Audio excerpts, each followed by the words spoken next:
esposa, mas eles entenderam que durante o intensivo que eles receberam ali do seminário de Jesus, da faculdade com o próprio mestre, eles entenderam que eles haviam deixado empresas, no caso Pedro, João, eles tinham empresas, deixaram as esposas, deixaram filhos, então ele faz um questionamento: Senhor, nós deixamos tudo para te seguir, o que vai acontecer com a gente? E Jesus dá essa resposta para eles, dizendo: Olha, em verdade te digo que não há ninguém que, por causa do reino de Deus, tenha deixado a família, não receba muitas vezes mais no presente casa, filhos, irmãos, pais e no porvir a vida eterna. Obviamente que Pedro, depois, todos eles retornaram para suas casas e o apóstolo Paulo fala isso numa das cartas. Será que só Pedro e os demais têm o direito de viajar com a esposa? Então foi um período que eles deixaram. Jesus jamais aconselha deixar família nesse sentido para enganjar em qualquer obra. Mas ele dá uma resposta muito interessante aqui, ó. Vai ganhar nessa vida 100 vezes mais. E eu tenho por experiência própria que quando nós chegamos em determinado lugar, meus familiares estão todos no Rio Grande do Sul. Terça-feira, se Deus quiser, estarei lá para ver todos.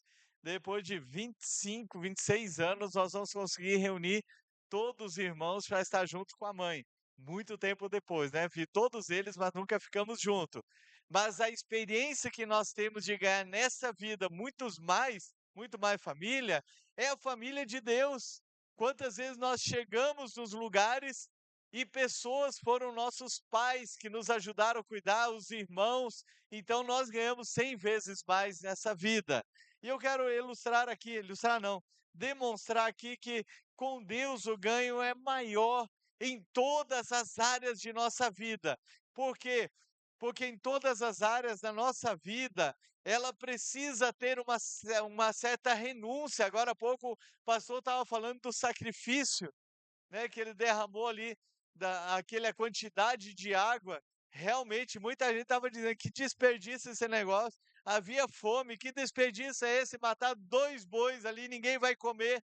Aqueles bois alimentaria tanta gente. Mas a renúncia, ela deve ser uma marca do cristão. Muitas coisas nós precisamos renunciar por amor ao reino de Deus.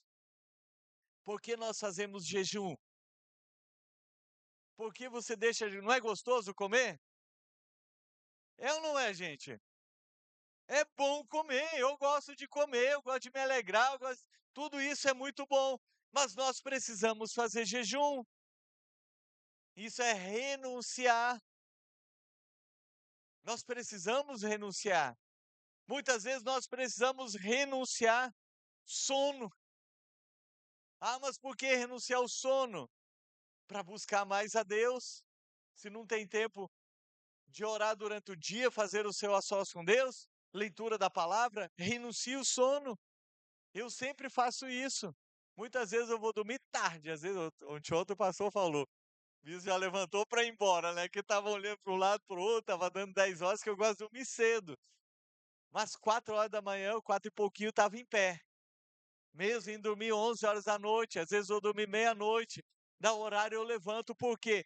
Porque nós precisamos renunciar. Porque eu sei que a minha vida espiritual, a vida espiritual da igreja, vai fluir muito mais quando nós aprendemos a renunciar. Precisamos renunciar nossas paixões, nossas ah, atitudes carnais, muitas vezes engolir sapo.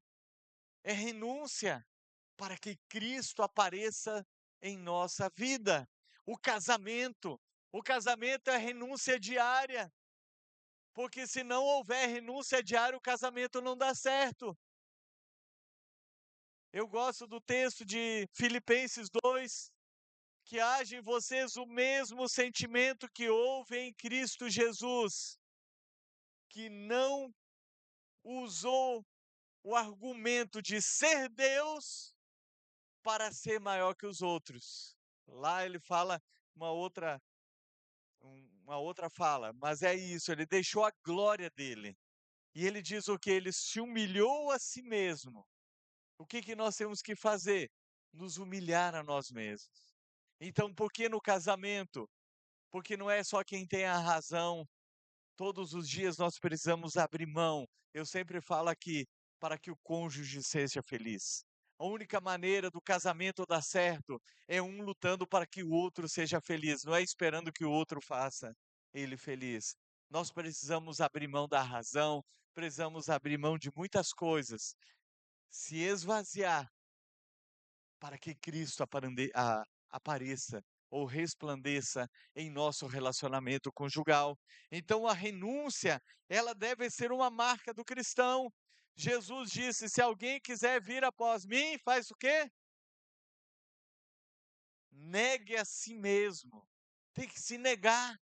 E isso é válido todos os dias, seja no casamento, seja no trabalho, seja onde for. A renúncia, ela deve ser uma marca do cristão, uma marca cristã. Com Deus, o ganho é maior sem a aliança com as trevas. Precisamos renunciar às alianças. Eu estava lendo essa semana, esse texto aqui me chamou muito a atenção. Vamos ler aqui em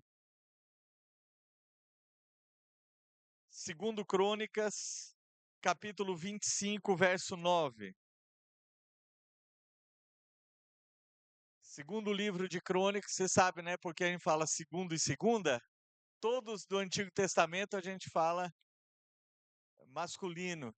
Segundo, primeiro, segundo, quando fala dos livros. Por quê? Porque são livros masculino. No Novo Testamento sempre é feminino. Então o que que diz aqui no texto? Isso é só uma didáticazinha que eu gosto de fazer. Amazias perguntou ao homem de Deus: e o que será dos 3.400 quilos de prata que paguei às tropas de Israel? Ao que o homem de Deus respondeu: o Senhor pode lhe dar muito mais do que isso. O que que aconteceu? Que eu não quis ler todo o texto aqui.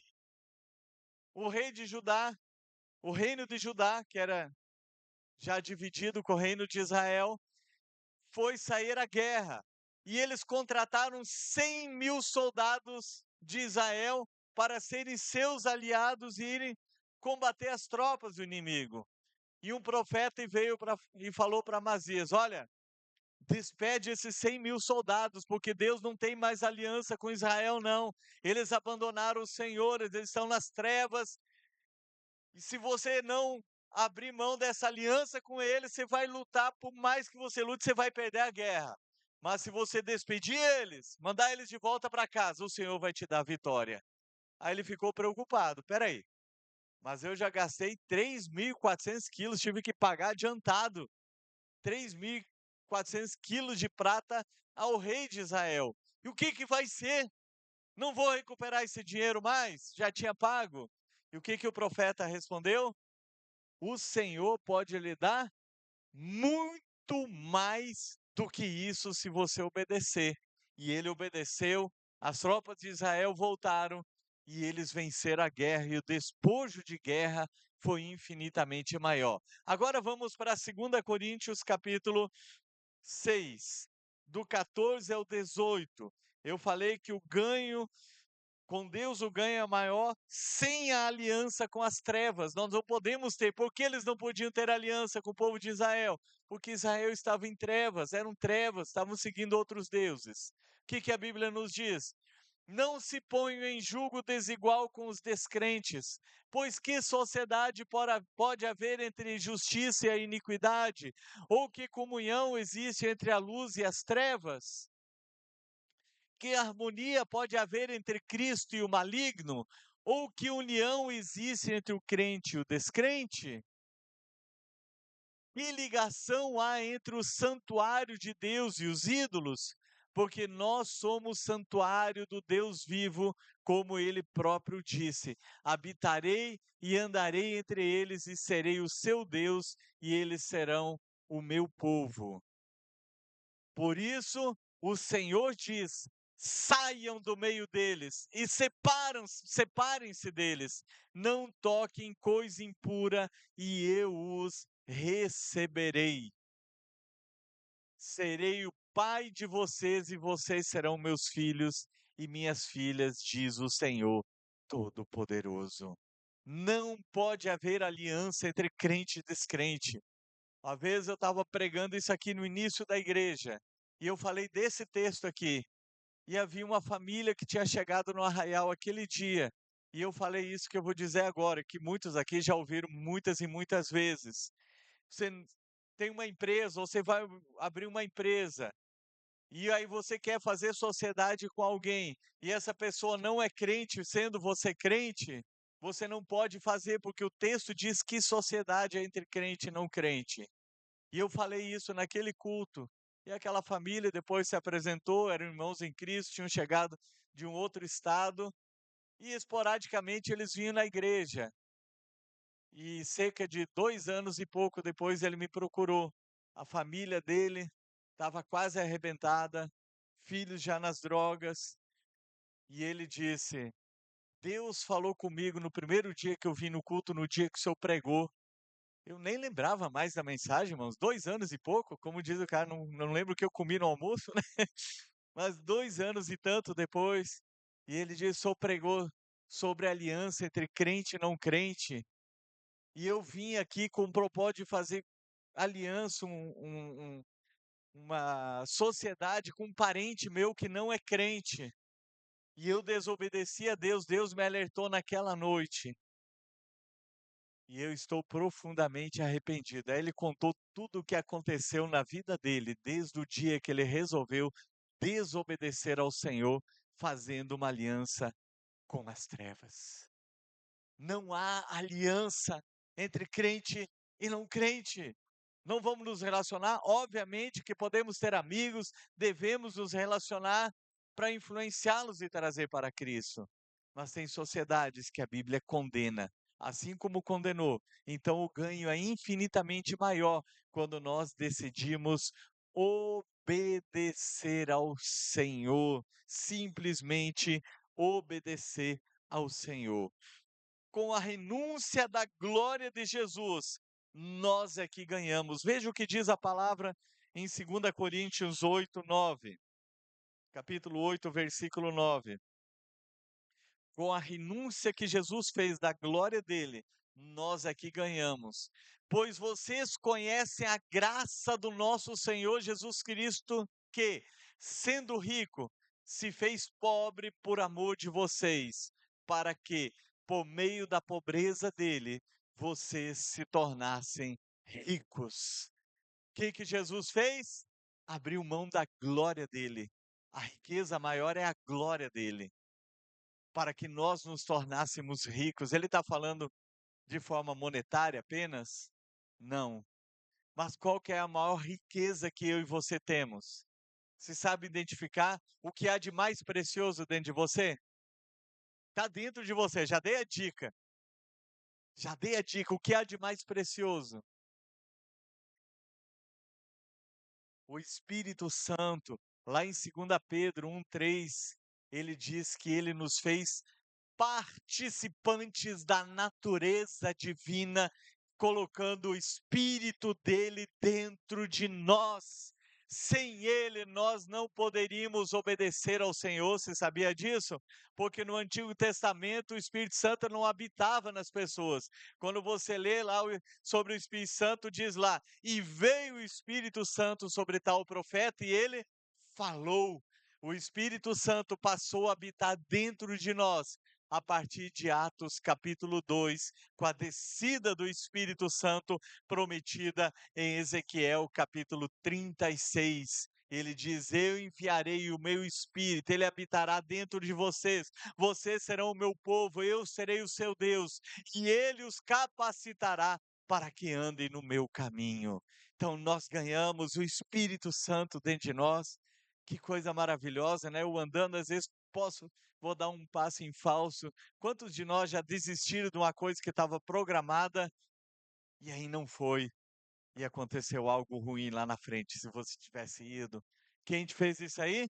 O Espírito Santo. Quantos de nós somos instrumentos de Deus para trazer uma palavra, uma iluminação para alguém? Por quê? por causa do Espírito Santo. Esse mesmo Espírito nos unge para operar sinais, maravilhas, prodígios, curas. Hoje nós vamos orar por cura, que é o próximo tópico aqui. Com Jesus, ganhamos os milagres.